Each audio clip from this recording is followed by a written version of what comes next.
ბნელიდან გამოდის უცნობის, სნობის მოყვარეებისა და უჩვეულოების სპექტრული თითები. ამ დანამატებს სხვა დანიშნულება არ აქვთ, გარდა იმისა, რომ მათ სტუნონ საშიშ უფსკრულში, რომელიც გვაიძულებს დავნებდეთ იმ საიდუმლოებების შემზარავ ექოებს, რომლებიც არასოდეს ამოიხსნება. Number 8. ბუშტები ზღვაში თავსად ეხსქმიან. ესეთი სათაური ჰქონდა 1967 წლის ერთ საგაზეთო სტატიას. ეს რაღაცა ბავშვურს გულისხმობდა. ბუშტები ყოველთვის ასოცირდებოდა ჯამბაზებთან, გასართო ბაზრობებთან და დღესასწაულებთან. მაგრამ რატო უნდა აინტერესებდეს მედიას ასე ძალიან დაბადების დღის დეკორაცია, რომელიც ოკეანეში აღმოჩნდა? ეს იმიტომ, რომ ბუშტების აღმოჩენა მოხდა საშიშ პერიოდში, როცა ნებისმიერი ნივთი შეიძლება იარაღად მიეჩნიათ. ეს ხომ ბოლოს ცივი ომის ეპოქა იყო. 29 ივნისი იყო, როცა ატლანტის ოკეანეში რაღაცა მწყლის ზედაპირზე ტივდივა. ეს იყო ყუთი, პურის ყუთზე დიდი არ იყო. მისი აღმოჩენისთანავე ფლორიდის სანაპიროსთან ჰელენ დეილის მახლობლად დაძაბულობა მაშინვე გაჩნდა. ახალი ამბავი გავრცელდა, რომ საბჭოთა კავშირსა და კუბას შორის დიპლომატიური კავშირები გამყარდა, რაც შეერთებული შტატებისთვის უფრო დიდ საფრთხეს წარმოადგენდა. ამიტომ, როდესაც ყუთი წყალში აქეთ-იქით ირწეოდა და შენიშნეს, შეერთებული შტატების სანაპირო დაცვა გაგზავნეს გამოსაკვლევად. მათი ეჭვები მაშინვე დადასტურდა, როდესაც ყუთზე აღმოჩნდა ბეჭედი, საბჭოთა კავშირის საკუთრება. თუმცა მისამართი მიუთითებდა, რომ ობიექტი კუბის მინერალური რესურსების ინსტიტუტიდანან იყო. უდიდესი სიფრთხილით, ყუთი წყლიდან ამოიღეს და შემდგომი გამოძიება ოფისში მიმდინარეობდა. ნელა და ფრთხილად გახსნეს ყუთი და მის შინით ნამდვილად დამაბნეველი რამ აღმოჩნდა. საინტერესო გამოცანა, როგორც სათაურში იყო აღნიშნული. ყუთში 7 ყვითელი ბუშტი იდო, თითოეულს შავი რეზინის საცობი ჰქონდა მიმაგრებული. მაშინვე აღინიშნა, რომ ეს უცნაური და შესაძლოა ავის მომასწავებელი იყო, მაგრამ კიდევ უფრო მეტი კითხვა უნდა გაჩენილიყო. როდესაც ხელისუფლებამ ყუთი უფრო ახლოდან დაათვალიერა, მასზე წონის აღნიშვნა აღმოაჩინა. სრული პაკეტის წონა იყო 50 კილოგრამი, ანუ დაახლოებით 110 ფუნტი. თუმცა, როდესაც ის აწონეს, საერთო წონა მხოლოდ 13.6 კილოგრამი, ანუ 30 ფუნტი აღმოჩნდა. ნიშნულოვანი წონა დაკარგული იყო. სად წავიდა დანარჩენი? მალე დარბიენდა, რომ ყუთი წყლებში 8 კვირამდე დაცურავდა, თითქოს და ლენინგრადიდან რუსეთიდან იყო გაგზავნილი. დროის ხანგრძლივობამ, რაც ყუთი დაცურავდა, შეიძლება ბუშტიდან ჰაერი გასულიყო. იმაზე ვარაუდი, რომ ბუშტები ოდესღაც შევსებული იყო, გამოცანად რჩებოდა. ოთახში, სადაც ყუთი იდგა, ოფიცრები შემოიკრიბნენ და ხმამაღლა გამოითქვა შემაშფოთებელი აზრი. რა მოხდება თუ ბუშტები შხამიანი აირით იყო შევსებული? ეს ვარაუდი, რა თქმა უნდა, შეუძლებელი არ იყო. ცივი ომის ეპოქა ძალადობრივი იყო და ნებისმიერი მხარე შეისწავლიდა განადგურების ყველა შესაძლო საშუალებას. საერთოდ არ იქნებოდა გასაკვირი, რომ ბიოქიმიური ომი გამოყენებულიყო. ეს შემაძთუნებელი იდეა საფუძვლიანად გამოიკვლიეს, მაგრამ ბუშტებზე არანაირი შხამი ან ტოქსინი არ აღმოჩნდა და ისინი საკმაოდ დიდი ხნის განმავლობაში დაფრინავდნენ. საზღვაოპირა რაიონებიდან ჰაერის მოწამვლის ნიშნები არ დაფიქსირებულა, თუმცა სიმპტომების გამოვლენა შეიძლება შეუმჩნეველი დარჩენილიყო ან ჩვეულებრივ გაციებად მიეღოთ. რადგან არ არსებობდა მტკიცებულება, რომელიც რაიმე კონკრეტულ ვერსიას დაადასტურებდა, 7 ყვითელი ბუშტი არქივში შეინახეს და დამატებით მტკიცებულებებს დაელოდნენ, რათა რაიმე ახსნა მოეძებნათ. ამასობაში დაახლოებით 200 კილომეტრში მარათონში მეორე ყუთი აღმოაჩინეს, რომელიც პირველის იდენტური იყო და წყალში თავისუფლად დაცურავდა. შიში დაბრუნდა. მეცნიერები ჩაერთნენ საქმეში და დაადგინეს, რომ პირველი ყუთის ბუშტებში მხოლოდ ჰაერი იყო, რაც კიდევ უფრო ამძაფრებდა საიდუმლოს. მიუხედავად ფართომასშტაბიანი გამოძიებისა და ინფორმაციის თხოვნისა, ახსნა ვერასდროს მოიძებნა, რის გამოც საბჭოთა კავშირის 7 ყვითელი ბუშტი ბნელ საიდუმლოდ დარჩა. ნომერი 19. კასარაის უცნაური ისტორია იწყება მინდანაოს კუნძულზე, სამხრეთ კოტაბატოს მიხრუებულ პროვინციაში. კასარაის სახელი პირველად 1971 წელს გამოჩნდა, მიუხედავად იმისა, რომ მათი აღმოჩენა თითქოს რამდენიმე წლით ადრე მოხდა. მხოლოდ იმ წელს მიუტანა ადგილობრივმა მონადირემ დე ფალმა, რომელიც სამხრეთ კოტაბატოს ტყეში ნადირობდა, მანუელ ელიზალდეს უცნაური ამბავი. ელიზალდე, პანამანტის ხელმძღვანელი, რომელიც ფილიპინების მთავრობის სააგენტოა და ქვეყნის კულტურული უმცირესობების დაცვას ემსახურება, დე ფალის მოტანილი ინფორმაციით გაოცებული, მაგრამ დაინტერესებული დარჩა. მან ოფიციალურ პირს უთხრა, რომ რამდენიმე წლის წინ ნადირობისას შეხვდა იდუმალ ჯგუფს, რომლებიც პრიმიტიულად ცხოვრობდნენ. მას შემდეგ, რაც სავარაუდო ჯგუფთან კონტაქტი დაამყარა, დეფალი მათი ერთადერთი კავშირი გახდა გარესამყაროსთან. ინტერესი სწრაფად გაეზარდა და ელისალდემ დაავალა, რომ შეხვედრა მოეწყოთ ამ ხელუხლებელ საზოგადოებასთან, რადგან სურდა მეტი გაეგო მათი წარმოშობისა და კულტურის შესახებ. დეფალმა ზუსტად ესე მოიქცა და 7 ივნის ოფიციალური პირი ოფიციალურად გააცნეს დასადაებს. მტკიცებით ჯგუფი შედგებოდა 27 ადამიანისგან, რომლებიც 6 სტაბილურ ოჯახს ეკუთვნოდნენ. ისინი ცხოვრობდნენ მღვიმეებში, ხმად მინდანადანაოს ჯუნგლებში და მისდევდნენ შემგროვებლის ცხოვრების წესს. მათი ტექნოლოგია მსგავსი იყო ქვის ხანისას, რამაც ელიზალდეს დააჯერებინა, რომ ისინი იყვნენ ქვის ხანის ეპოქის უკანასკნელი გადარჩენილები, თანამედროვე სამყაროსგან სრულიად ხელუხლებელი. ყველა ხელსაწყო, რაც მათ ჰქონდათ, დამზადებული იყო ხისგან და ქვისგან. მათ არ ჰქონდათ მიწათმოქმედება, არც ნადირობის უნარები და არც საომარი იარაღი. შეხვედრის შემდეგ ელიზალდე გამოაქვეყნებდა თავის აღმოჩენებს და აღწერდა ამ იდუმალ ჯგუფს როგორც მშვიდობიანს, რომელსაც არ ჰქონდა არც ომის საშუალებები და არც სიტყვები ომისა თუ იარაღისთვის. მათში მთრული განწყობა არ იყო და ხელუხლებლად ცხოვრობდნენ. ინტელს დასადაის აღმოჩენა დაჩრდილა ვიეტნამის ომმა, რომელიც მაშინ მიმდინარეობდა. ძალადობის კადრები და ახალი მსხვერპლის შესახებ სათაურები დომინირებდა გაზეთებში. მაგრამ National Geographic-ისთვის ეს აღმოჩენა მათ დამოუკიდებელ სათაურებში დომინირებდა. 32 გვერდიანი ხდის მთავარი სტატია National Geographic-ის ჟურნალში და დოკუმენტური ფილმი 1 წლის შემდეგ გამოვიდა. ის საუბრობდა დასადაებზე, შეხვედრაზე და მათ პრიმიტიულ კულტურაზე. რა თქმა უნდა, ინფორმაციის საჯაროდ გავრცელების შემდეგ აღარავინ დატოვებდა ქვის ხანის საზოგადოებას თავის ნებაზე. როგორც ამბობენ ცნობილი ადამიანები, როგორიცაა ჩარლზ ლინდბერგი და ჯინა ლოლობრიჯიდა, ტყეებისკენ გაემართნენ, იმ იმედით, რომ ამ იდუმალი ჯგუფის ნახვას შეძლებდნენ. ფოტოგრაფები და ჟურნალისტებიც ბატონობდნენ ჯუნგლებში, აშუქებდნენ, იღებდნენ ფოტოებს და არღვევდნენ გარემოს. შემდეგ მოვიდნენ 11 ანთროპოლოგი, რომელთაგან არც ერთი არ დარჩენილა 6 კვირაზე მეტხანს ერთ ჯერზე. სდომას აკონტროლებდა ელიზალდე, რომელიც ცდილობდა დაეცვა აღმოჩენა და ამავდროულად სარგებელი მიეღო მისგან. შემდეგ კი ისე მოულოდნელად როგორც გამოჩნდნენ, დასადაელები გაქრნენ. 1976 წელს ტყის ხალხთან ყველა ვიზიტი აიკრძალა. ეს აკრძალვა პრეზიდენტმა მარკოსმა შემოიღო. მომდევნო 10 წლის განმავლობაში დასადაელებზე ყველა ინფორმაცია შეწყდა. უმეტესობამ დაიწყო დავიწყება იმ უცნაური ამბების, რაც მოესმინათ და ქვის ხანის საზოგადოების იდეა თანდათან გაქრა. 1986 წელს ხალხის ძალაუფლების რევოლუციამ პრეზიდენტი გადააყენა, რის შედეგადაც დასადაელების სტომთან ხელახლა ხდა შესაძლებელი მისვლა. გამოძიებისას აღმოჩნდა, რომ თომი გაქრა, მისი წევრები კი ადგილობრივ თემებში ცხოვრობდნენ, რის გამოც ანთროპოლოგებმა დასადაელები თაღლითობად გამოაცხადეს. მაგრამ ამერიკელმა ლინგვისტმა ლორენს რიდმა მოგვიანებით 10 თვე გაატარა დასადაელებთან, სადაც დაადგინა, რომ ისინი მართლაც იზოლირებულად ცხოვრობდნენ, ჰქონდათ უნიკალური სასოფლო-სამეურნეო პრაქტიკა და განსხვავებული დიალექტი. მან ივარაუდა, რომ მათი იზოლაცია გაგრძელდა სულ მცირე 150 წლის განმავლობაში, მაგრამ არა 1000 წელი და მათი ენა მონობოს ენასთან იყო დაკავშირებული. ელიზალდე, რომელიც გაქცეული იყო, დაბრუნდა და ზოგადად დაეხმარა დასადაელებს სასამართლო პროცესის მოგებაში იმ პროფესორების წინააღმდეგ, რომლებმაც ისინი მისტიფიკაციად გამოაცხადეს, რის შედეგადაც თომის შესახებ სიმართლე საიდუმლოდ დარჩა.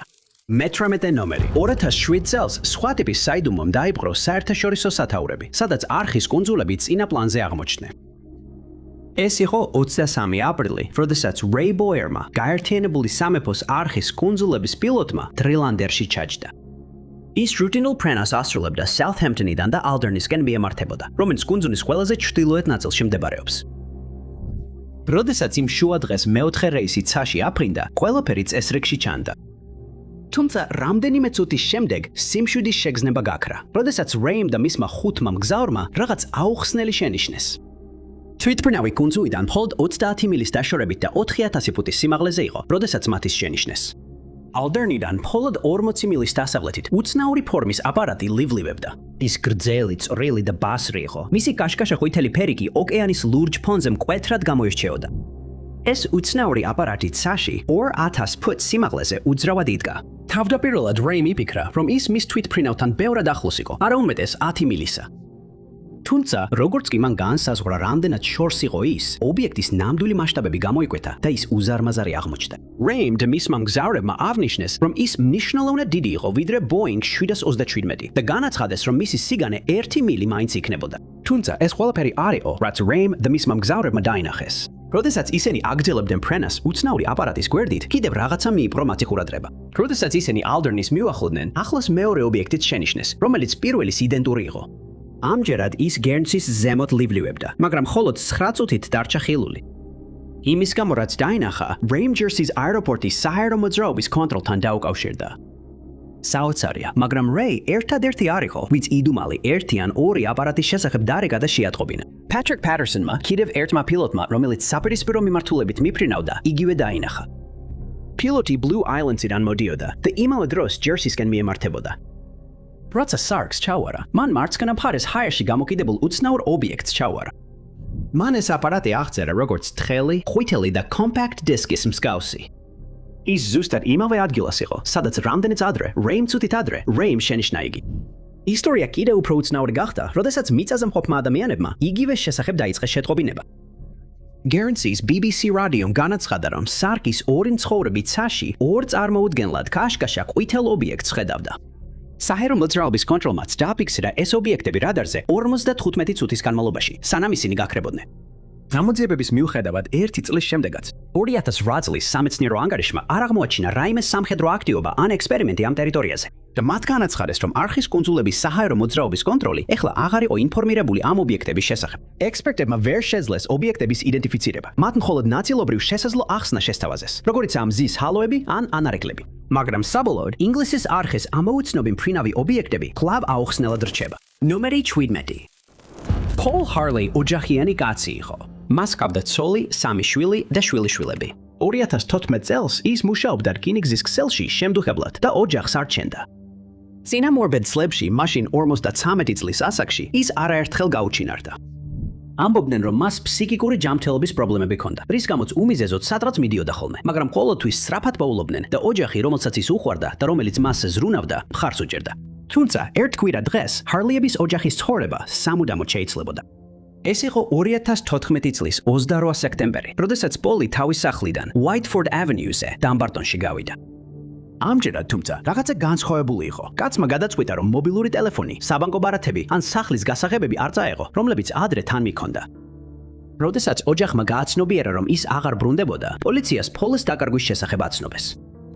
გამოძიება ჩატარდა, მაგრამ დაკარგული კაცი ასევე ზრდასრული იყო, რომელმაც საკუთარი სურვილით დატოვა სახლი. ბევრი რამ არ შეეძლოთ გაეკეთებინათ იმისთვის, რომ ეპოვათ ადამიანი, რომელსაც უბრალოდ არ სურდა ეპოვათ. იმედი, რომ პოლს ოდესმე იპოვიდნენ, თვეების გასვლასთან ერთად ნელ-ნელა ქრება.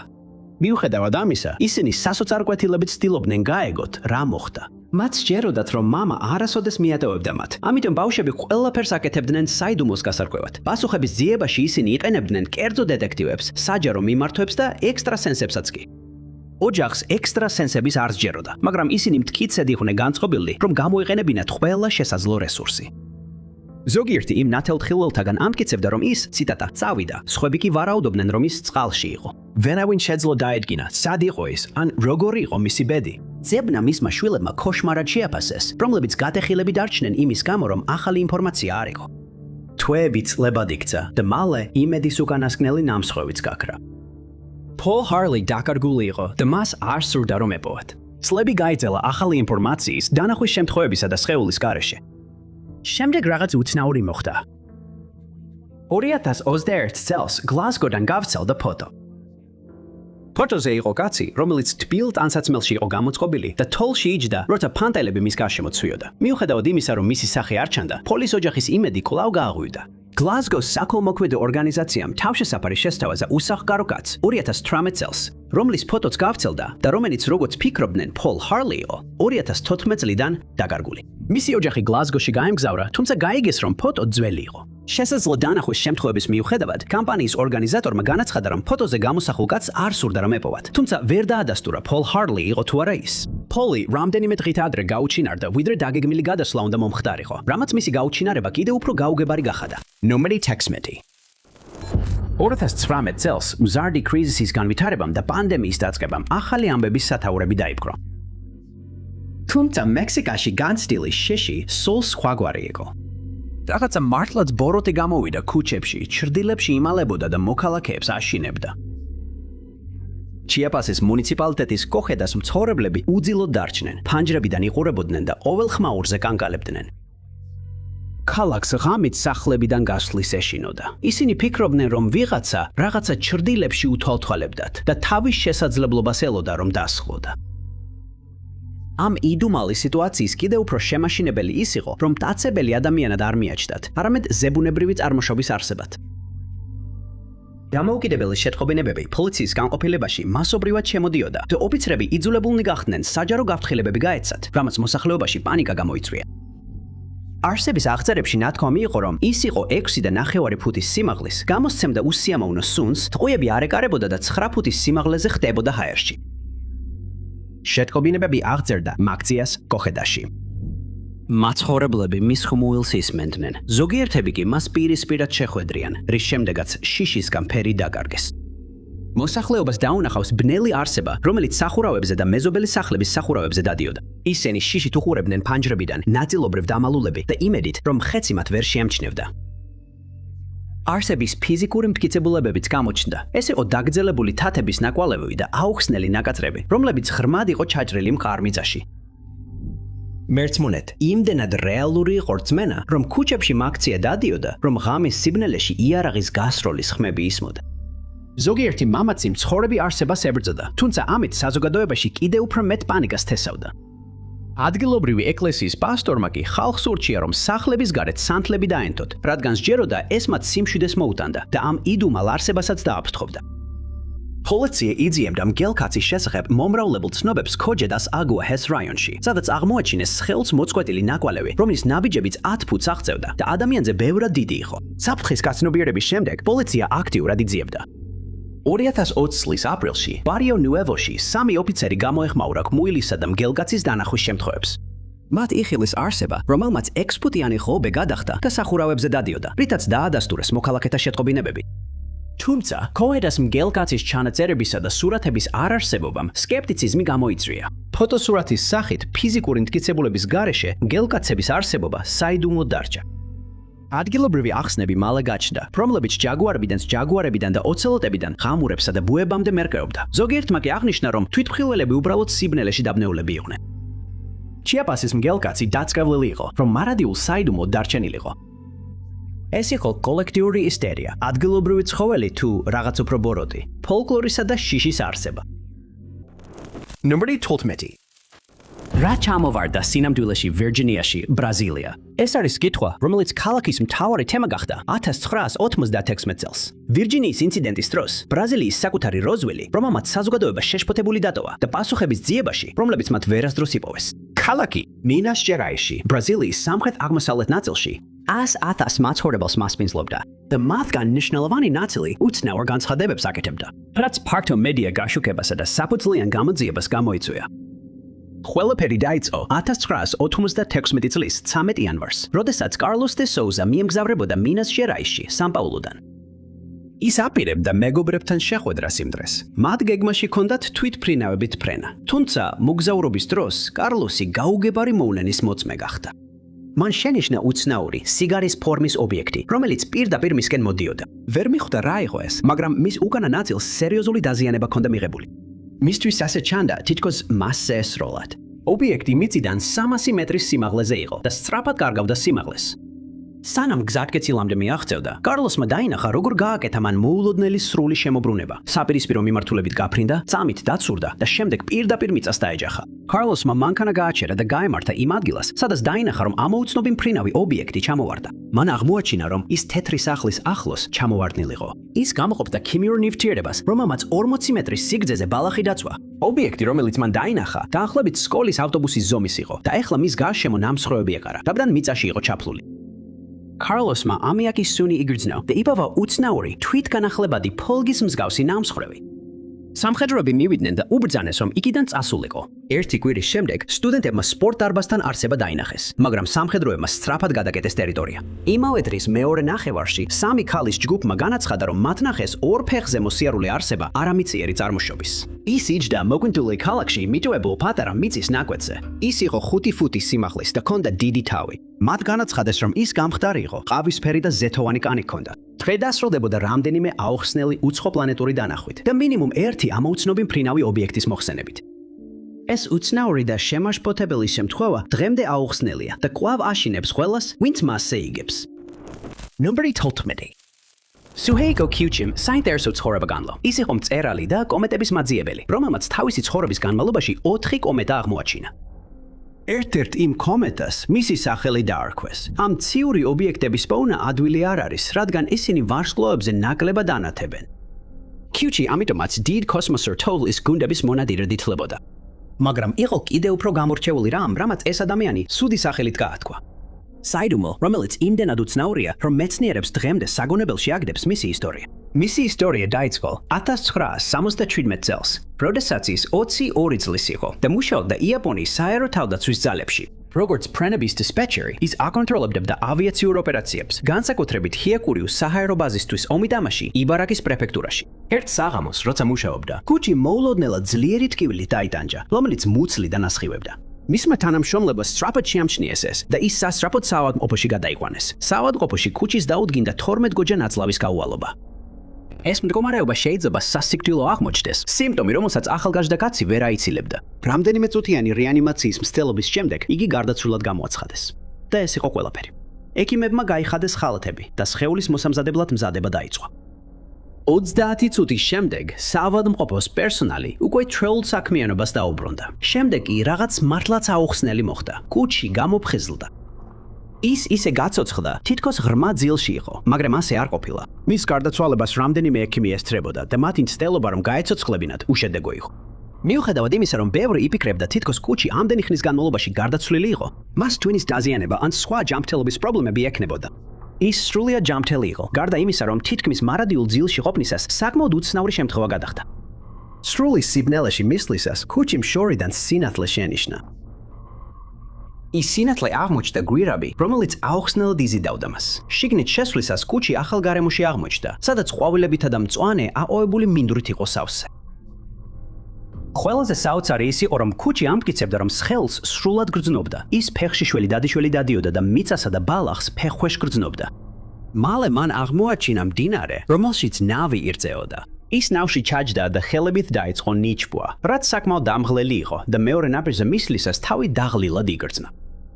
როცა ნაპირზე მივიდა, კუჩიმ გააცნობიერა, რომ მარტო არ იყო. უკვე 5 უცნობი მიუახლოვდა მას. ერთმა მათგანმა კითხა, რატომ იყო იქ. კუჩი იმდენად გაოცებული იყო, რომ ვერაფერი თქვა და თათავადაც არ იცოდა პასუხი. ჯგუფში მყოფი ქალი მას მთისკენ წაუძღვებოდა და სწორედ იქ მიხვდა კუჩი, ვინ იყვნენ ეს უცნობებს. ისინი მისი გარდაცვლილი ბიძაშვილი და ბებია ბაბუა იყვნენ. ამ აღმოჩენის შემდეგ კუჩის მთაზე სახე გამოეცხადა, რომელმაც რაღაცა უთხრა, მაგრამ კუჩი ვერ იხსენებდა რას. რამდენიმე წამში კუჩი საავადმყოფოში გამოფხიზლდა. თითქოს გრძნობდა, რომ სუნთქვა და გულისცემა შეწყვეტილი ჰქონდა, მაგრამ ჯერ კიდევ არ იყო საკუთარ ფიზიკურ სხეულში დაბრუნებული. მისი ოჯახი, რომელიც სტრემმორეულის სახეებით გარსეხვია, ვერაფერს ესმოდა, რასაც კუჩი ამბობდა. კუჩი დედასაც კი გახვა ოთახიდან და მოისმინა, როგორ ესაუბრებოდა ის მის დებს და ატყობინებდა მათ მის გარდაცვალებას. მას შემდეგ, რაც კუჩი გაცოცხლდა და ოჯახი შოკში დარჩა, მან შეძლო გაიხსენოს საუბარი, რომელიც მან დედამისსა და თავის ორდას შორის მოისმინა. ყველა გაოგნებული დარჩა ამ განცხადებით. კუჩის გაცოცხლების შემდეგ მან დაიწყო სხვა მოვლენების გახსენება, რომლებიც გამოიარა. ერთ-ერთი გამოცდილების დროს ის 1000-ობით წლით უკან დიდი წარღვნის ეპოქაში დაბრუნდა. მან აღმოაჩინა, რომ წყლები მოდიოდა კომეტიდან, რომელიც დედამიწასთან ძალიან ახლოს იყო გაფრენილი. გრავიტაციულმა ძალამ კომეტიდან ყინული დედამიწის ატმოსფეროში გადმოიტანა, რამაც უზარმაზარი წვიმა გამოიწვია და ზღვის დონე ერთიანად 2000 მეტრით აიწია. ამბობენ, რომ კუჩიმ სამყაროს შექმნა განიცადა. ის ამტკიცებდა, რომ დროით უკან დაბრუნდა და ყველაფრის დასაწყის დაესწრო. ეს იყო გამოცდილება, რომელმაც მას აიძულა თავიდან გადაეხედა დიდი აფეთქების თეორიის სადმისმენისთვის და ამის ნაცვლად გაენახა უფრო დიდი უნივერსალური გონების არსებობა, სადაც სამყარო ერთ დიდ ცნობიერებად წარმოჩინდება. ახალგაზრდა კაცს ასევე შეეძლო მომავლის ზოგიერთი ასპექტის წინასწარმეტყველება. ის ამტკიცებდა, რომ 80-იან წლებში კაცობრიობა აღმოაჩენდა მტკიცებულებებს უძველესი სამყაროს განვითარებული ცივილიზაციის შესახებ. და 2024-დან 2027 წლამდე სამხრეთ ამერიკაში აღმოაჩენდნენ გიგანტების ჩონჩხებს. ეს ყველაფერი 30-დან 40-მდე წუთის განმავლობაში მოხდა, რის შედეგადაც კუჩი და მთელი მსოფლიო უამრავი პასუხგაუცემელი კითხვით დარჩა. ექიმები და მეცნიერები გაოცებულნი დარჩნენ მისი გაცოცხლებით და იმ უცნაური ისტორიებით, რომლითაც ის დაბრუნდა. ნომერი 13. სასწაულების შესახებ ჭორები ხშირად ბევრს აჩენს კითხვებს. ნამდვილად წმინდა მოვლენაა ეს, თაღლითობა თუ მასობრივი ისტერიის გამოვლენა. როცა საქმე ეხება დედა მარიამის ხილვებს და მის სავარაუდო ღვთიურ გზავნილს, რომლებიც ზოგჯერ ახალი ამბების თემად იქცევიან, ჩვენც ვერ ვიკავებთ თავს და იმავეს ვკითხულობთ. ესეთი იყო კიდევ ერთი სასწაულებრივი შემთხვევა, რომელიც 1973 წლის 12 იანვარს დაიწყო. და აგნეს კაცუკო სასაგავა, იაპონელი მონაზონი, რომელიც კრუ იყო, პირველი გახდა, ვინც განიცადა უცნაური და აუხსნელი ხილვები. იმ დღეს მან დაინახა ბრწყინვალე სხივი, რომელიც გამოდიოდა ტაბერნაკულუმიდან, მორთული ჩაკეტილი ყუთიდან, რომელიც ღმერთის ყოფნას აღნიშნავდა ხალხში. ეს საიდუმლო იყო და ნამდვილად შოკში ჩააგდოდა აგნეს. საბოლოოდ ეს აზრი მის გონებაში გაქრა, მაგრამ 2 დღის შემდეგ იდუმალი სინათლე კვლავ გამოჩნდა, რაც მიანიშნებდა უცნაური მოვლენების სერიის დასაწყისზე, რომელსაც ის შემდგომში გამოცდიდა. 28 ივნისს მონაზონს მოულოდნელად დაეწყო ეგრეთ წოდებული სტიგმატა, ჭრილობები, რომლებიც შემთხვევითად ჩნდება ადამიანის კანზე და ხშირად ჯვარცმის ნიშნებს ემთხვევა. ჭრილობა მის მარცხენა ხელზე გაჩნდა და ჯვრის ფორმა ჰქონდა. და აგნესის ხელი წითლად შეიღება და ტკივილისგან პულსირებდა. ამის აღიარების შემდეგ მარიამის ახლომდებარე ხის ქანდაკება განათდა. დღეები გადიოდა სხვა შემთხვევის გარეშე, სანამ ივლისის დასაწყისში არსება საბოლოოდ არ გადაწყვიტა სიტყვებით მიმართა მას. როდესაც სამლოცველოში ლოცულობდა, გაცვიას ხის ერთი ნაჭრისგან გამოთლილი ნეტარი ქალწული, მარიამის ქანდაკება გახდა გზავნილის მატარებელი. მისგან ხმა გამოვიდა, რომელიც და აგნესმა სასაულებრივად შეძლო გაეგონა.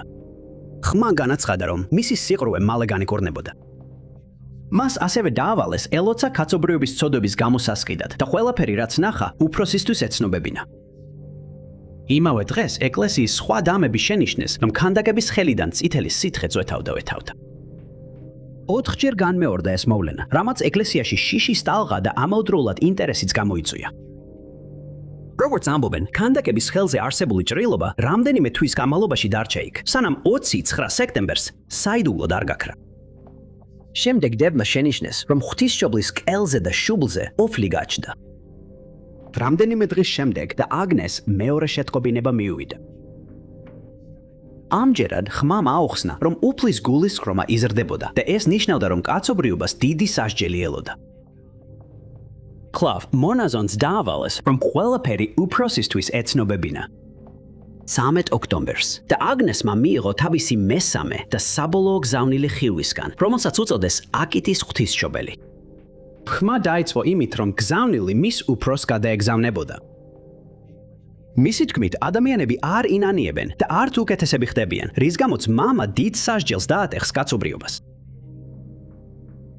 დედამ განაცხადა, რომ ხმამ უთხრა, დემონი ბევრ სულს მოიმკის და ცოდვების ზრდისთვის მიტევება აღარ იქნება. დარჩენილ დედაობებსა და მათ წინამძღოლს ეს სიტყვები შიშს უჩენდა. ეს მუქარა იყო და კიდევ უფრო შემზარავი ის იყო, რომ მომდევნო 6 წლის განმავლობაში, როგორც ამბობდნენ, ქანდაკების თვალებიდან სასიცოცხლო სითხე წამოდიოდა, სანამ მოულოდნელად არ შეწყდა. ამ მოვლენასთან დაკავშირებით გამოძიება დაიწყო და იაპონიის კათოლიკურმა ეკლესიამ ის ნამდვილ მოვლენად აღიარა.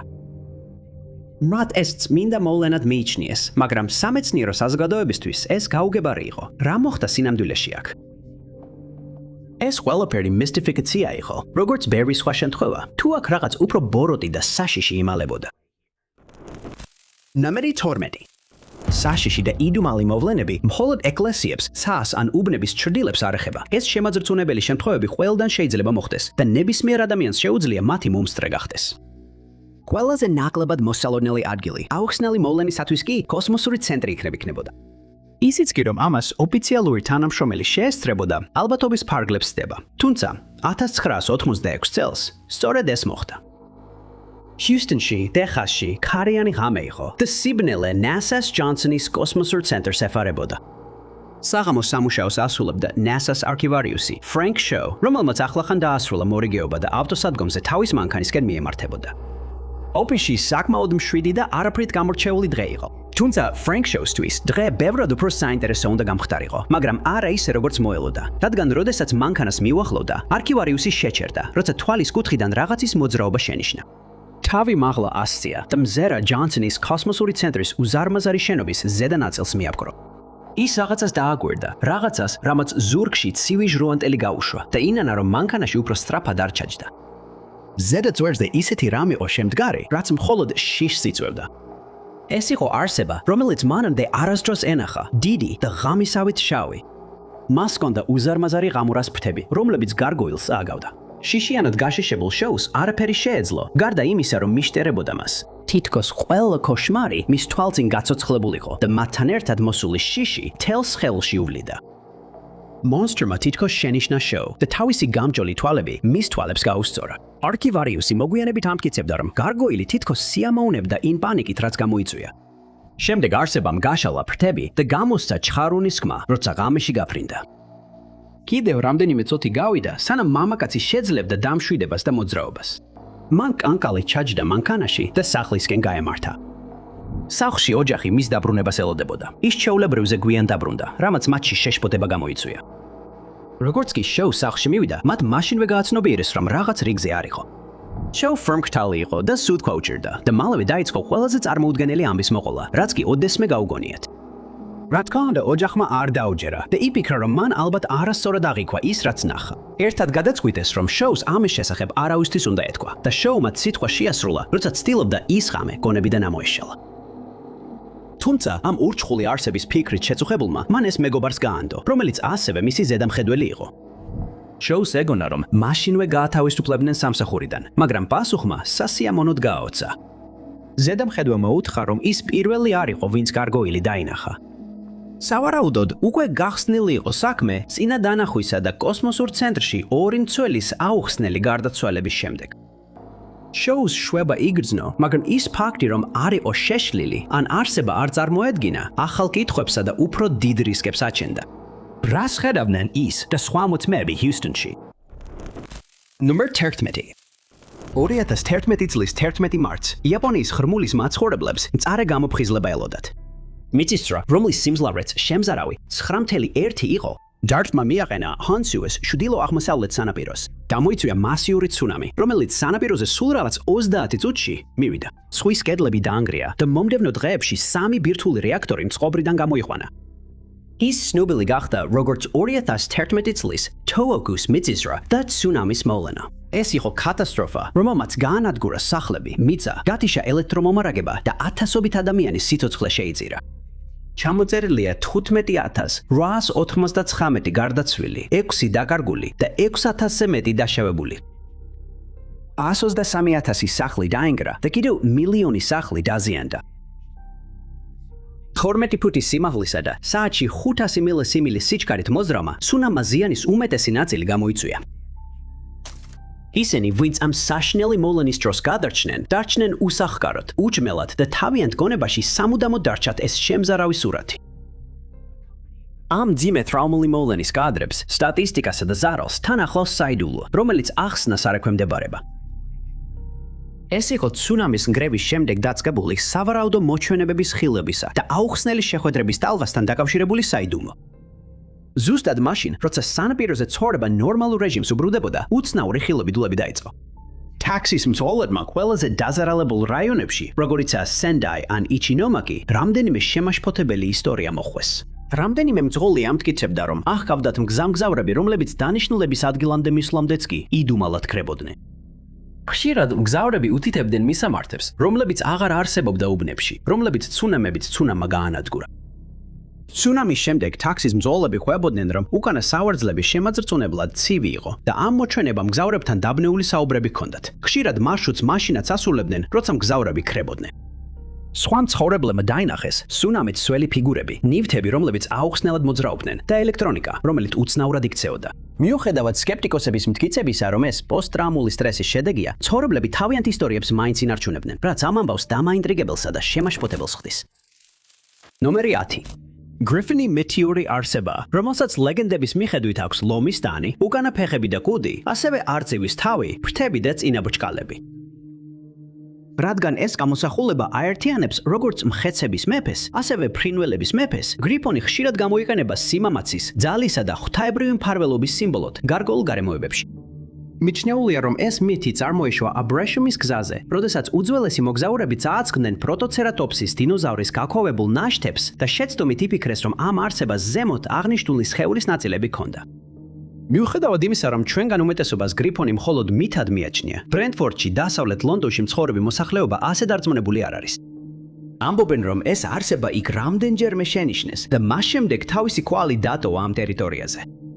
Griffonis ლუდსახარში, რომელიც Chiswick-თან ახლოს მდებარეობს, ამის კარგი მაგალითია. ისევე როგორც Brentford-ის საფეხბურთო კლუბი, რომელიც საშინაო თამაშებს Griffonis პარკზე ატარებს.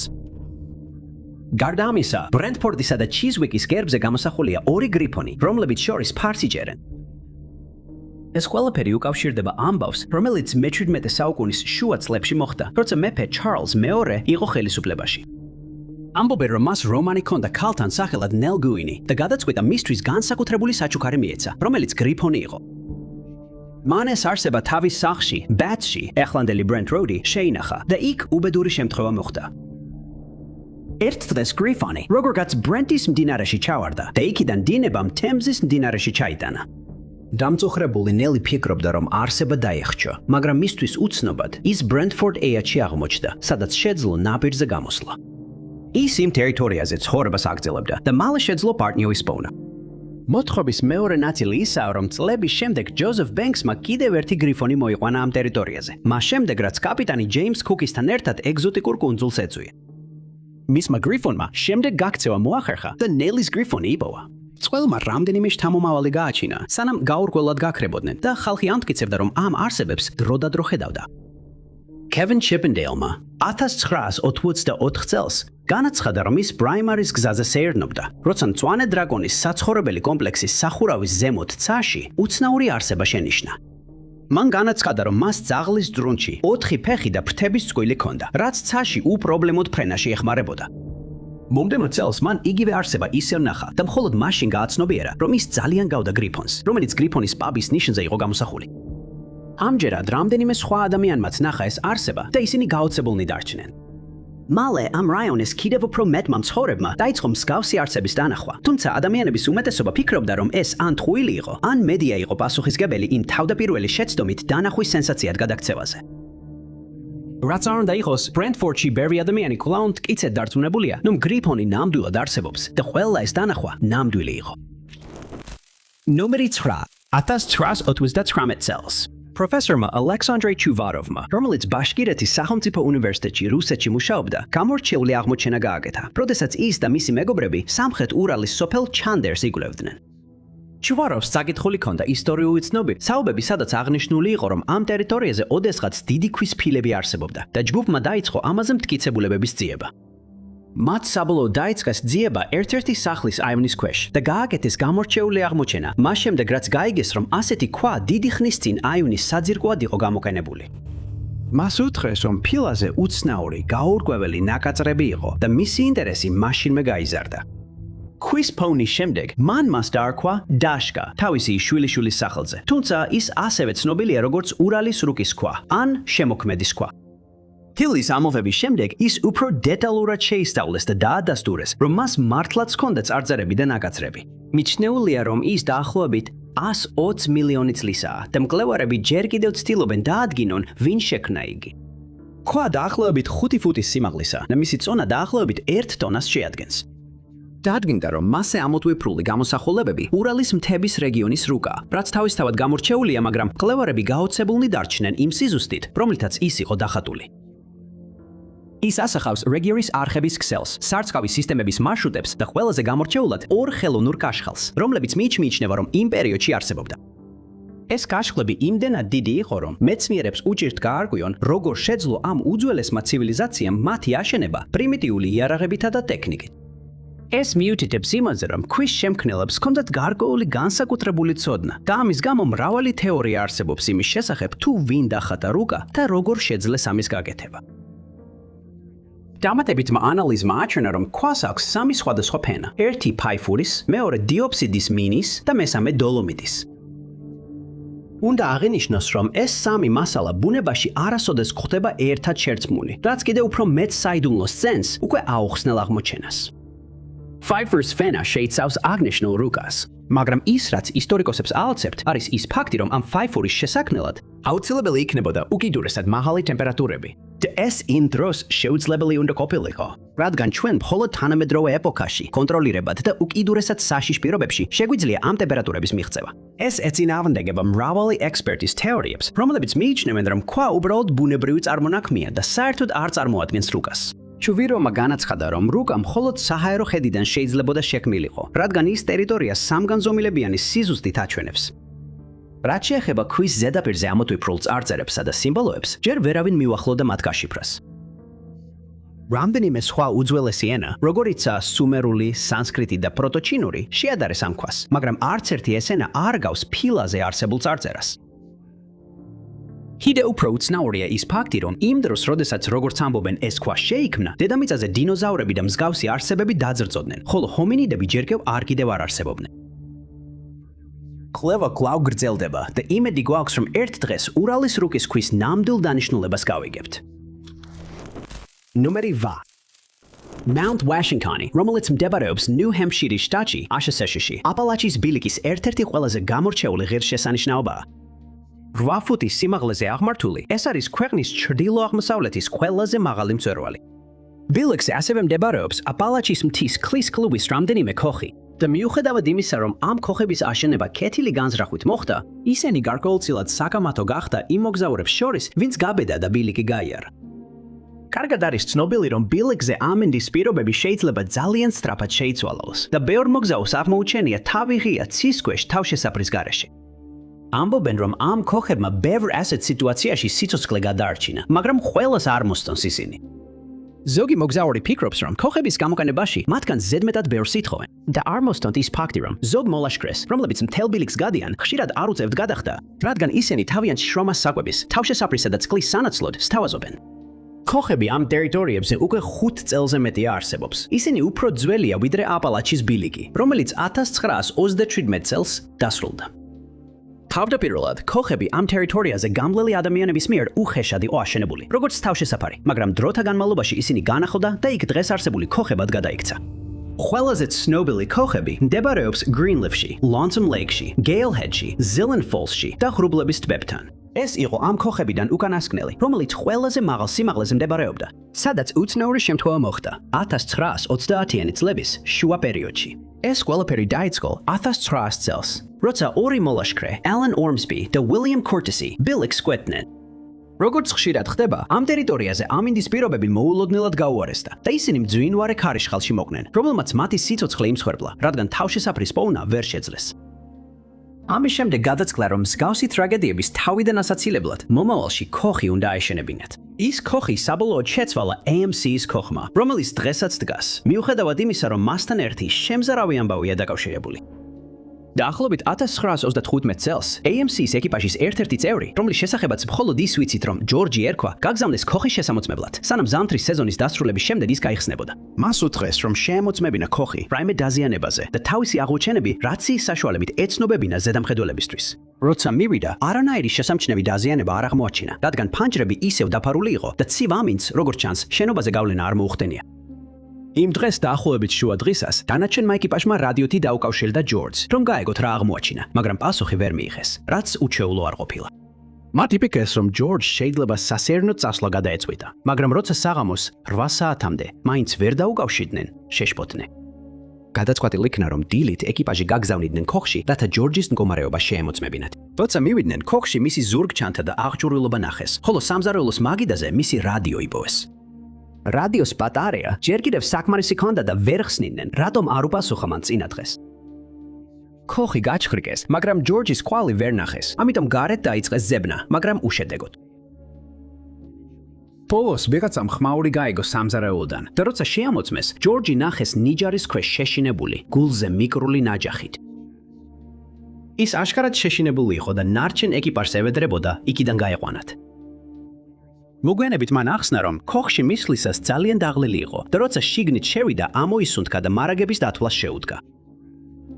მაგრამ შემდეგ იგრძნო, თითქოს ვიღაცა უყურებდა და იგრძნო, რომ მის უკან ვიღაცა ახლოვდებოდა. როცა მოტრიალდა, დაინახა დამახინჯებული სახე, რომელიც სასადილოს ერთ-ერთი ფანჯრიდან უყურებდა. ფანჯრები ჯერ კიდევ დაფარული იყო. თავზარი დაეცა, როცა მიხვდა, რომ იგივე სახე თითოეული ფანჯრიდან უყურებდა და ისინი თითქოს შუშაში დნებოდნენ და ქოხში შემოდიოდნენ. ის გაიქცა და სამზარეულოს ნიჯარის ქვეშ დაიმალა, სადაც მოგვიანებით იპოვეს და ამაზე ახსნა ვერასდროს მოიძებნა. Number 3. მაშინაც კი როცა არავინ დაშავებულა, თუნდაც მცირე ავტოავარიაში მოხვედრა შეიძლება ტრავმული გამოცდილება იყოს. უმეტეს შემთხვევაში ესეთი შემთხვევები უბრალოდ შემთხვევითობაა, მაგრამ როგორც ჩანს, ნებრასკაში ვიღაცა განზრახ იწევს ავარიებს და ჯერ კიდევ არ დაუდგენიათ, ვინ არის ის. ეს ავარიები ბენინგტონში 36 გზატკეცილზე მოხდა და ყველა მონაწილემ პოლიციას ერთი და იგივე დეტალი აცნობა. მათ განაცხადეს, რომ უცნაური კაცი, რომელსაც მანამდე არასდროს შეხვედრიან, მოულოდნელად გამოჩნდა თითქოს არსაიდან და მალევე ისევ გაუჩინარდა. კაცი სახელად Kyle Sorensen-ი აცხადებს, რომ ერთ ღამეს ცოლთან ერთად გზატკეცილზე მიდიოდა, როცა მოულოდნელად გზის შუაში ბავშვის ველოსიპედი შენიშნა. მან ვერ შეძლო დროულად გვერდის ავლა და ველოსიპედს დაეჯახა, თუმცა მის დაშვებით ველოსიპედზე ბავშვი არ იჯდა. მან მანქანა გააჩერა და აპირებდა გადმოსვლას, რომ შეემოწმებინა მანქანის დაზიანება და გაეგო, რატომ იყო ველოსიპედი იქ, როცა უკანა ხედვის სარკეში რაღაც უცნაური შენიშნა. Pony Road-ზე სულ რამდენიმე მეტრში მანქანა იყო გაჩერებული და როგორც კი Kyle-მა ის დაინახა, მძღოლმა ძრავა დაქოქა და მივახლოვდა. მან Kyle-ის მანქანის უკან გააჩერა, გადმოვიდა და Kyle-ის მანქანისკენ წამოვიდა. როცა კითხეს რას აკეთებდა იქ, მან თქვა, რომ ძალიან უნდოდა დარწმუნებულიყო Kyle-ი და მისი მგზავრები უვნებლები იყვნენ, მაგრამ ვერ ახსნა რატომ ელოდებოდა ზუსტად იმ ადგილას გამორთული ძრავით. Kyle-ი ამ ურთიერთობით უხერხულად იგზნო თავი და გადაწყვიტა ტერიტორია დაეტოვებინა, მაგრამ როცა ასე მოიქცა, მისმა ცოლმა უკან გაიხედა და დაინახა, რომ იგივე კაცი გზის ზედაპირზე ზეცას ხამდა. მათ გადაწყვიტეს აღარ დაბრუნებულიყვნენ და პოლიციას შეატყობინეს ავარიისა და იმ კაცის უცნაური ქმედებების შესახებ, როცა მიდიოდნენ. ის დარწმუნებულია, რომ იმ კაცმა ავარია განზრახ გამოიწვია და რომ გზაზე ზეცას ხამდა, რათა კიდევ ერთი ავარია მომხდარიყო. მალე Garrison Beach-ი თავის ცოლთან, Skylar-თან ერთად ავტომაგისტრალზე მანქანას მართავდა, როცა ავარიის თავიდან ასაცილებლად საჭის გადახვევა მოუხდა. გზაზე დიდი ლითონის ნაჭერი იყო დადებული და მასთან შეჯახების თავიდან აცილების შემდეგ მანქანა ხევში აღმოჩნდა. შემდეგ ახლომდებარე გაჩერებული მანქანიდან ერთი კაცი მივიდა მათთან და შესთავაზა პოლიციის განყოფილებაში წაეყვანა. Garrison-მა განაცხადა, რომ თითქოს ის კაცი მათ ელოდებოდა და მათ უარი თქვეს მის შეთავაზებაზე, მაგრამ როგორც კი ასე მოიქცნენ, ის სწრაფად დაბრუნდა თავის მანქანაში და წავიდა. გზაზე ობიექტების განთავსების შესახებ კიდევ რამდენიმე შეტყობინება მიიღეს და მიმდინარეობს გამოძიება, რათა საბოლოოდ დაადვინონ პასუხისმგებელი პირი. მეექვსე ნომერი. 1815 წელს 20 წლის ელისაბედ ფენინგი მუშაობდა ორლაბარ ტერნერთან ლონდონში, ინგლისში. ის დაქირავებული იყო ოჯახის მზარეულად და ყოველ საღამოს ამზადებდა ვახშამს ორლაბარ ტერნერისთვის, მისი ცოლისთვის მარგარეტისთვის, მათი ვაჟისთვის და რძალ შარლოტისთვის. ის კარგად უგებდა ოჯახს და სხვა პერსონალს, რომელშიც შედიოდნენ დამლაგებელი სარა პირი და მისი ორი შეგირდი. მაგრამ ერთ ღამეს სახლის ატმოსფერო შეიცვალა, როცა ელიზა მივიდა ერთ-ერთი შეგირდის ოთახში, რომ ეკითხა, სანთელს თუ ათხოვებდა. გზაში მან ჩარლოტას გადააწყდა, რომელმაც ჩათვალა, რომ ელიზა შეუფერებლად იყო ჩაცმული და დაემუქრა, რომ გაათავისუფლებდა. შემდეგ ჩარლოტამ ელიზას უთხრა, რომ არ მოეწონა ნათქვამი, მაგრამ ელიზა მაქსიმალურად სცადა ჩვეულებრივად გაეგრძელებინა თავისი მოვალეობები. იმის გავთვით ცნობიერებლად, რომ ჩარლოტას და სერას მის მიმართ ანტიპათია განუვითარდათ, ელიზა უფრო თავდაჯერებული გახდა თავისი სამზარეულოს უნარებში და გადაწყვიტა დამპლინგები გაეკეთებინა. მან ადგილობრივი ლუდს სახაშიდან საფუარი შეუკვეთა, რის შემდეგაც ჩარლოტამ სთხოვა იმ საღამოს ვახშმად სტეიკი, კარტოფილი და დამპლინგები მოემზადებინა და დაამატა, რომ შეგირდებს სტეიკის ხვეზელი ექნებოდათ. თავდაპირველად მან ხვეზელი მოამზადა, შემდეგ კი დამპლინგების კეთება შეუდგა და ხვეზელი საცხობში წაიღო გამოსაცხობად. ოჯახი ჩვეულებრივ 3 საათზე სვდებოდა საჭმელად, ამიტომ დამპლინგები ცეცხლის გვერდით დატოვა ასაფუებლად. მაგრამ როცა სახლში დაბრუნდა, ვულდაწყვეტილი აღმოჩნდა, რომ დამპლინგები არაფუებულიყო. მან ყველაფერი გააკეთა, რომ პრობლემა გამოესწორებინა, მაგრამ შედეგი იყო 6 პატარა დამწვარი დამპლინგები. ოჯახმა თითქოს დიდად ყურადღება არ მიაქცია და მაინც შეჭამეს დამპლინგები. ელიზამაც მიირთვა. მხოლოდ რამდენიმე წუთში მთელი ოჯახი და ელიზა, ასევე ერთ-ერთი შეგირდი, ძალიან ცუდად გახდნენ და ექიმი გამოიძახეს. მან სარას სთხოვა, რომ მამამისი უილიამ ფენინგი მოეყვანა, რომელიც ჰოლბორნში Red Lion Street-ზე კარტოფილის მოვაჭრედ მუშაობდა. უილიამს მხოლოდ მოგვიანებით გაახსენდა, რომ ელიზამ სთხოვა სახლში მისვლა, რადგან მან არ უთხრა, რომ საქმე სასწრაფო იყო. როცა ის იმ ღამით დაახლოებით 10:30-ზე მივიდა სახლში, უთხრეს, რომ ელიზა გარეთ იყო და მხოლოდ მოგვიანებით გახდა ცნობილი, რომ შარლოტამ სარას უთხრა, ეგ ტყუილი ეთქო. ჯონ მარშალმა, ერთ-ერთმა ექიმმა, რომელიც შემთხვევის ადგილზე მივიდა, შეამოწმა თასი, რომელშიც ელიზამ დამპლინგები გააკეთა და დაასკნა, რომ არსენიკი იყო აღმოჩენილი. ელიზა მაშინვე ეჭქვეშ აღმოჩნდა და დააკავეს. მისმა მშობლებმა შეძლეს დააგროვეს 5 ფუნტი ადვოკატისა და სოლიციტორისთვის. მეორე მხრივ Turner-ებს ჰყავდათ რამდენიმე იურიდიული ექსპერტი და საკმარისი ფული, რომ მათთვის კარგად გადაეხადათ. სასამართლო პროცესზე იდავეს, რომ ელიზა ჯერ კიდევ გაბრაზებული იყო შარლოტასგან შენიშვნის მიღების გამო და რომ სწორედ მან მოწამლა ოჯახის შურისძიების მიზნით. ესევე განაცხადეს, რომ მან მოიპარა არსენიკი, რომელიც გამოყენებული იყო შეგირდის ოფისიდან. აღნიშნეს, რომ არსენიკი 2 კვირით ადრე დაკარგულიყო, მაგრამ ელიზამ განაცხადა, რომ ეს ასე არ იყო და სთხოვა ერთ-ერთ შეგირდს დაედასტურებინა მისი სიტყვები, თუმცა სასამართლომ უარი თქვა მისი მოსმენაზე. ექიმა, რომელიც შემთხვევის ადგილზე იმყოფებოდა, განაცხადა, რომ დაადასტურებდა, ელიზაც მოწამლული იყო. მაგრამ კვლავ, სასამართლომ უარი თქვა მისი ჩვენების მოსმენაზე, მიუხედავად იმისა, რომ ის პატივცემული ქირურგი იყო. ყველას გასაკვირად, ელიზას სიკვდილით დასჯა მიუსაჯეს. მრავალი ადამიანი ამ რეგიონში ითხოვდა განაჩენის შეცვლას, მაგრამ მათი თხოვნები უყურადღებოდ დარჩა. შემდგომი გამოძიების შედეგად გაირკვა, რომ სასამართლო პროცესზე მტკიცებულებები გამოტოვებული იყო და ელიზას სიკვდილით დასჯაზე შეთქმულება არსებობდა. მისი უდანაშაულობა დამტკიცდა, როდესაც გაირკვა, რომ არც საფუარი და არც რძე, რომლებიც სპელმენების მოსამზადებლად გამოიყენეს, არ შეიცავდა არსენიკს. და 1928 წელს Turner-ის ვაჟმა, რობერტმა, აღიარა, რომ დამნაშავე თავად იყო. მაგრამ მოგვიანებით იგივე აღიარება მისმა დისშვილმა გააკეთა, ასე რომ ნამდვილი დამნაშავე უცნობად რჩება. ნომერი 5. სასაფლაოების მონახულება შეიძლება ძალიან საინტერესო იყოს, რადგან ხშირად ვაინტერესებს, როგორი ცხოვრება ჰქონდა დაკრძალულებს გარდაცვალებამდე. უმეტეს შემთხვევაში, საფლავის ქვებზე მაინც არის მინიშნებები მათი ცხოვრების შესახებ, მაგალითად, როდის დაიბადნენ, ჰყავდათ თუ არა მეუღლე და შვილები და როდის გარდაიცვალნენ. მაგრამ ზოგიერთი საფლავის ქვა აღმოჩენის შემდეგ აუხსნელ საიდუმლოდ იქცევა, როგორც ეს ჩანს კოლჩესტერის დრუიდის სახელით ცნობილი ადამიანის საფლავის შემთხვევაში. უნდა აღინიშნოს, რომ დიდი ხნის წინ სიტყვა დრუიდი ხშირად გამოიყენებოდა იმ ადამიანის ახსის აღსაწერად, რომელსაც მედიცინაში ჰქონდა გამოცდილება და არა იმ ჯადოქრულ წარმოდგენაზე, რომელსაც ეს სიტყვა დღეს აღძრავს. საფლავის ქვა აღმოაჩინეს სტენუეის სოფელში, კოლჩესტერთან ახლოს, ესექსში, ინგლისში, 1986 წელს, კვლევართა ჯგუფმა, რომელიც ამ ტერიტორიაზე მუშაობდა. საფლავი თარიღდება რკინის ხანით და მიიჩნევა, რომ იქ დამარხული კაცი გარდაიცვალა დაახლოებით ჩვენი წელთაღრიცხვით 50 წელს. მიუხედავად იმისა, რომ საფლავის ასაკი და წარწერები ქვაზე უკვე ძალიან საინტერესო იყო, სწორედ ის, რაც შიგნით აღმოაჩინეს, განსაკუთრებით აღაფრთოვანებდა მკვლევრებს. მათ აღმოაჩინეს მოსასხამი, რომელიც სხვადასხვა ბროშით იყო მორთული, სამაგიდო თამაში მინის სათვარებით, ჩაის საცერი და რამდენიმე ლითონის ჯოხი. მაგრამ ყველაზე გამორჩეული აღმოჩენა იყო სამედიცინო ინსტრუმენტების ნაკრები, რომელიც როგორც მიიჩნევენ, ყველაზე ძველია, რაც კი ოდესმე აღმოუჩენიათ. მათ შორის იყო სკალპელი, პინცეტი, კაუჭები და ქირურგიული ხერხი, რაც კიდევ უფრო ამყარებს თეორიას, რომ ამ კაცს მედიცინაში გარკვეული გამოცდილება ჰქონდა. რაც შეეხება მეტალის წნელებს, მიიჩნევენ, რომ ისინი გამოიყენებოდა მისნობისთვის, რაც ასევე ცნობილია როგორც დოუზინგი და ვარაუდობენ, რომ შავი ქვის მძივი, რომელიც იქ აღმოაჩინეს, დრუიდის სიცოცხლის დროს მაგიურ თვისებებს მიაწერდნენ. ეს მიუთითებს იმაზე, რომ კაცი შესაძლოა დრუიდი მკითხავი ან მკურნალი ყოფილიყო. და თუ ის მართლაც დრუიდი იყო, ეს იქნებოდა ერთადერთი ბრიტანელი დრუიდის საფლავი, რომელიც ოდესმე აღმოუჩენიათ. იმ დროს, როდესაც ეს კაცი ცოცხალი იქნებოდა, ანქსიში რამდენიმე დრუიდი ცხოვრობდა, მაგრამ მათ უბედური ბედი ეციათ. მას შემდეგ, რაც დედოფალ ბოუდიკას მიერ ბრძანებული აჯანყება დასრულდა, იმპერატორ კლავდიუსმა გადაწყვიტა, რომ ყველა დრუიდი უნდა გაენადგურებინათ და მათი სახლები, მიწები და ქონება გაანადგურეს. რაც ძალიან ცოტა მტკიცებულებას ტოვებს იმის შესახებ, რომ ისინი ოდესმე არსებობდნენ.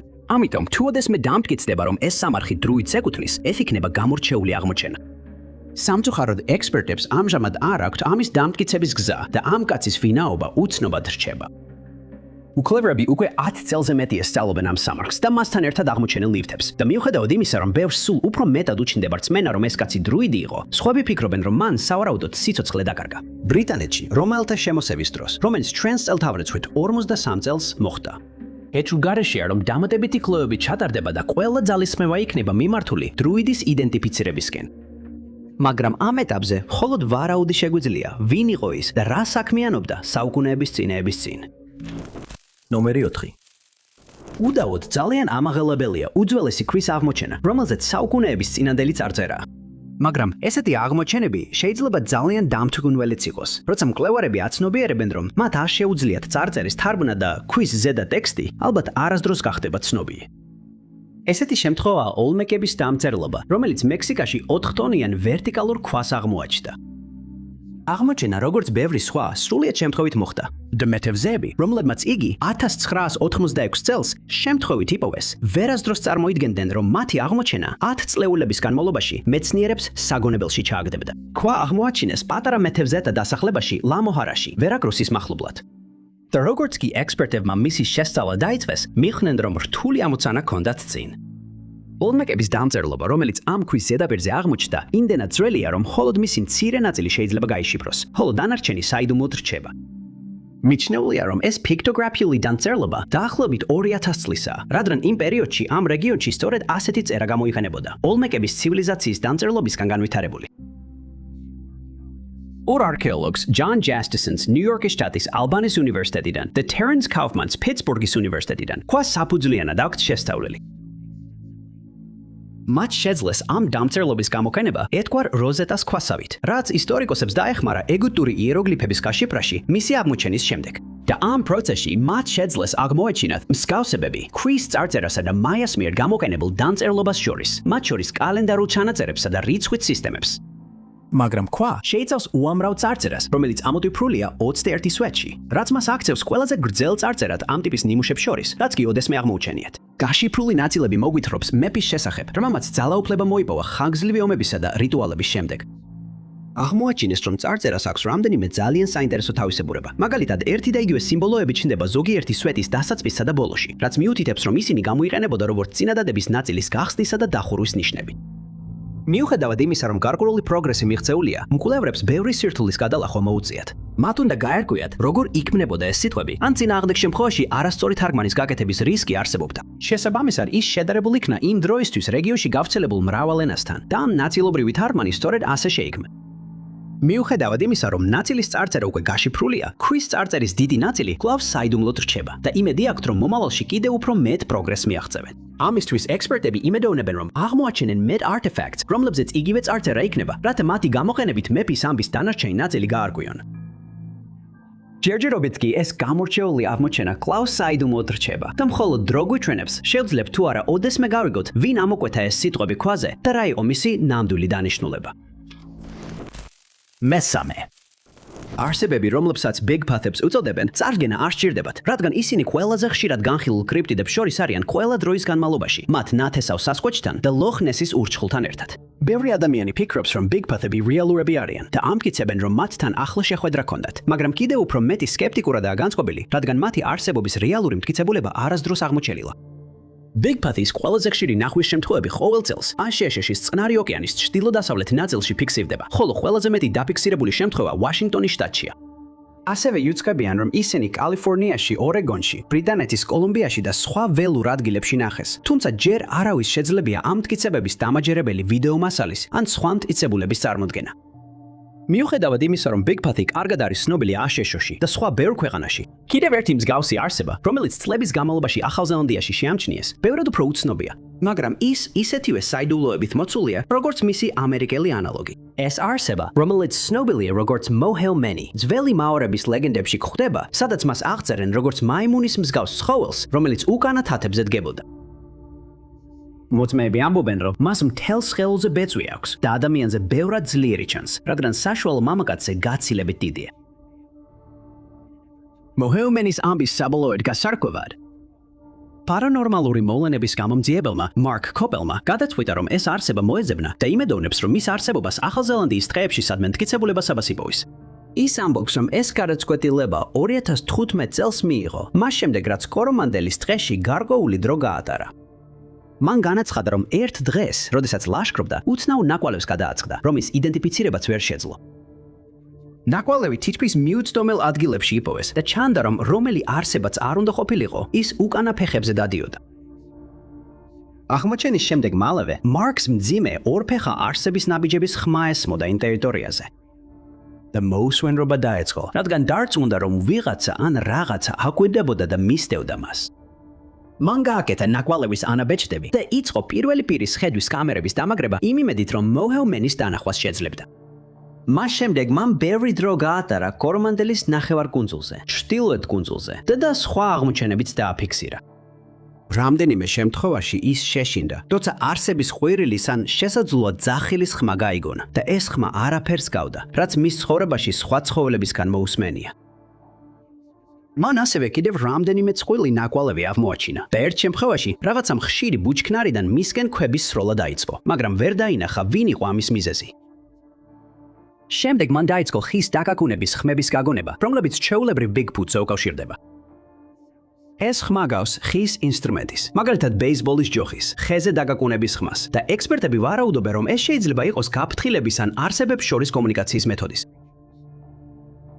მოწმეები უკვე დიდი ხანია საუბრობენ მოჰიგანის კაცთან შეხვედრებზე და ბევრს მაორებმა გააფრთხილეს, რომ ტყეში არ შესულიყვნენ, რადგან შეიძლება მოჰაოს შეხვედროდნენ და აღარ დაბრუნებულიყვნენ.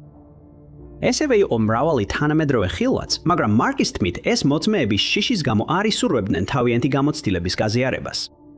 ეხლა ის გეგმავს გადაიღოს დოკუმენტური ფილმი ამ არსებაზე, მაგრამ ამ მიზნით დაფინანსების მოპოვების მცდელობები არასაკმარისი აღმოჩნდა. ზოგიერთი მკვლევარი ვარაუდობს, რომ მოჰეგანის კაცი საერთოდ არ არსებობს და ეს უბრალოდ გამოგონილი ისტორია, რომელიც ბიგფუტის ამბავს გავს. სხვები კი მტკიცედ ამტკიცებენ, რომ მათ ეს არსება უნახავთ და მხოლოდ დროის საკითხია, როდის იპოვიან ერთ-ერთ ასეთ არსებას, რათა მათი არსებობა საბოლოოდ დადასტურდეს.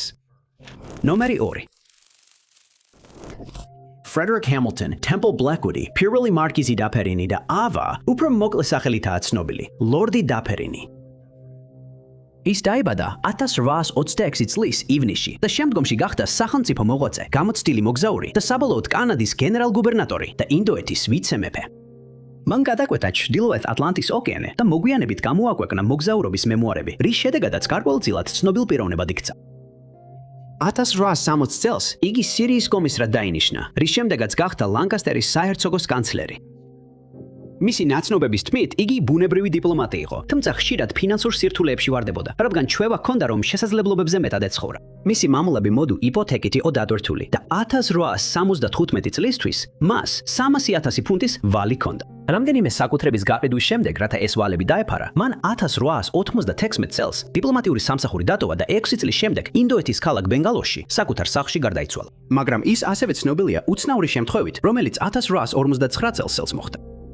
იმ დროს იგი ირლანდიაში მეგობრის სახლში იყო მიწვეული. ირლანდიაში და მან სიამოვნებით დათანხმდა. ერთ ხამეს ის მოულოდნელად გამოეღვიძა და იგრძნო მოუსვენრობა, რამაც მას მოსვენება დაუკარგა და ვეღარ შეძლო დაძინება. მან გადაწყვიტა ფანჯარაში გაეხედა, რადგან ხედავდა, რომ მთვარის შუქით იყო განათებული და იმედოვნებდა, რომ ეს სიმშვიდეს დაუბრუნებდა, მაგრამ შეცდა. მან მაშინვე შენიშნა კაცი ჩრდილებში და გაარჩია, რომ მას მხარზე რაღაც მძიმე ეჭირა. კაცი ნელა მოძრაობდა ნივთის სიმძიმის გამო, მაგრამ ბოლოს მაინც მივიდა სახლის წინ, სადაც დაფერინი უკეთ ხედავდა მას და შოკში ჩავარდა, როცა მიხვდა, რომ ეს ადამიანი კუბოს მიათრევდა. სანამ რეაგირებას მოასწრებდა, კაცი გაჩერდა და პირდაპირ მას შეხედა. ამბობენ, რომ მისი სახე იმდენად მანხენჯი იყო, რომ დაფერინი გაოგნდა და გაშეშებული იდგა, სანამ კაცი გზასგან აგრძობდა. დაფერინის საწოლში დაბრუნდა, მაგრამ ვერ შეძლო იმ საშინელი სცენის დავიწყება და იმ ღამით ვეღარ დაიძინა.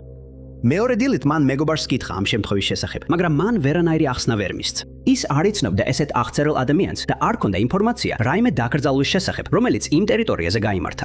დაფერინმა ყველაფერი გააკეთა, რომ ეს შეხვედრა დრო დაევიწყებინა, მაგრამ წლების შემდეგ ეს მოგონება დღესავით ნათლად დაბრუნდა. საფრანგეთში ელჩობისას მან ოფიციალური ვიზიტით პარიზის გრანდ სასტუმრო მოინახულა.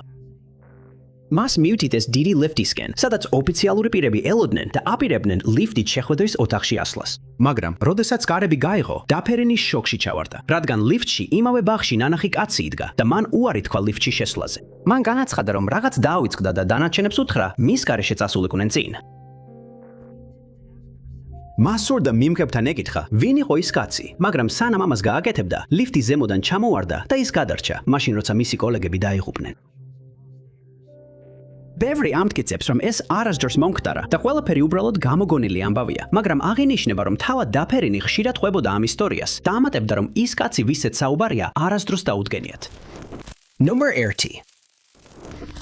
ჰოია ბაჩიუს ტყე, რომელიც რუმინეთში მდებარეობს, ცნობილია იმ აუხსნელი მოვლენებით, რომელთა შესახებაც ამ ადგილის სტუმრები საუბრობენ. ამბობენ, რომ ადგილობრივები ყველანაირად ერიდებიან ამ ტყეს, რადგან იქ ბევრი ადამიანი აუხსნელად გაუჩინარდა და ამიტომაც ტყეს რუმინეთს რუმინეთის ბერმუდის სამკუთხედი შეარქვეს. მაგრამ ამ გაუჩინარებები მხოლოდ აისბერგის წვერია, როგორც ამბობენ ისინი, ვინც ტყეში უცნაურ მოვლენებს შეესწრო. მიჩნეულია, რომ ჰოია ბაჩიუს ტყეში პირველი გაუჩინარება 100 წელზე მეტი ხნის წინ მოხდა, როცა მწყემსი დაახლოებით 200 ცხვართან ერთად ტყეში შევიდა. არც ის და არც მისი ცხვრები აღარავის უნახავს და ტყეს მისი სახელი დაარქვეს. თანამედროვე დროში ტყესთან მცხოვრები ადამიანები ამბობენ, რომ ხშირად ხედავენ უცნაურ ნათებებს, რომლებიც ტყიდან გამოდის. და ამან გააჩინა ჯორი, რომ ეს ნათებები იმ ფერმერების სულებია, რომლებიც დიდი ხნის წინ ამ ტერიტორიაზე ცხოვრობდნენ და გარდაიცვალნენ. სხვები, ვინც გაფრთხილება არ გაითვალისწინა და ტყეში შევიდა, ამბობენ, რომ მაშინვე უცნაური მოუსვენრობა და გაღიზიანება იგრძნეს, მიზეზის ახსნა კი ვერ შეძლეს. მათ დაამატეს, რომ ისეთი შეგრძნება ჰქონდათ, თითქოს ვიღაცა უყურებდათ და ზოგ შემთხვევაში ადამიანები რამდენიმე საათის შემდეგ გამოდიოდნენ ხეებს შორისიდან, მაშინ როცა ეგონათ, რომ ტყეში მხოლოდ რამდენიმე წუთი გაატარეს. ზოგიერთ სტუმარს, როგორც კი ტყეში შევიდა, მიგრენა დაეწყო. სხვებს კი უეცრად გამონაყარი გაუჩნდათ, ყოველგვარი მიზეზის გარეშე. ესევე მრავალი შემთხვევაა დაფიქსირებული, როცა ადამიანები ტყიდან დაბრუნებულან სხეულზე დამწრობებითა და ნაკაწრებით, რომელთა ახსნაც ვერავის შეძლო. ზოგიერთი ადამიანი, რაც უფრო ხრმად შედის ტყეში, იწყებს გულისრევას და ამბობენ, რომ დახმარების გამოძახება ვერ შეძლეს, რადგან ყველა ელექტრონული მოწყობილობა გაუჩერდათ. ასევე არსებობს უცნაური ხილვები, რომელთა შესახებაც ბევრმა ადამიანმა განაცხადა. ისინი ამტკიცებენ, რომ როდესაც ბუნების სილამაზით თქმებოდნენ, გადაწყვიტეს რამდენიმე ფოტო გადაიღოთ, როგორც უმეტესობა ჩვენგანი გააკეთებდა. მაგრამ მოგვიანებით, როდესაც ეს ფოტოები გადაამოწმეს, მათზე აჩრდილისებური სახეები და ფიგურები აღმოაჩინეს, რომლებიც იმ დროს არ ჩანდა. ზოგიერთმა ადამიანმა ქალის უსხეულო ხმები გაიგონა, მაგრამ წყაროს პოვნა ვერ შეძლო. სხვებმა მოულოდნელად გაიხსენეს შორეული მოგონებების საკუთარი წარსულიდან, რომლებიც სრულიად დავიწყებული ჰქონდათ და როგორც კი დღეს ტოვებენ, ეს მოგონებები ისევ ავიწყდებათ. ერთი ლეგენდის მიხედვით, გოგონამ ტყეში სიცოცხლე დაკარგა და მიუხედავად არაერთი საძიებო ოპერაციისა, მისი პოვნა ვერ მოხერხდა. მაგრამ 5 წლის შემდეგ ის ტყიდან გამოჩნდა, ისევ იმავე ტანსაცმელში, ერთი დღითაც არ დაბერებულა და არანაირი მოგონება არ ჰქონდა გასული წლების შესახებ. ამან ბევრ ადამიანს აფიქრებინა, რომ ტყეში რაღაც სახის პორტალია სხვა სამყაროში. ან რომ ეს უცნაური მოვლენები დაკავშირებულია უცხო პლანეტელთა აქტივობასთან, სხვა კი ფიქრობენ, რომ ბოროტი რაღაც ცხოვრობს ამ ხეებში. დიდი მადლობა, რომ უყურეთ. თუ მოგეწონათ ეს ვიდეო, აუცილებლად დააჭერეთ რეთმოწონების კილაქს. ესვი არ დაგავიწყდეთ გამოიწეროთ არხი და დააჭეროთ შეტყობინების ზარს, რომ არ გამოტოვა ჩვენი მომავალი ვიდეოები. მე ვარ თაინოუცი და შემდეგ ვიდეოში ისევ შეგხვდებით.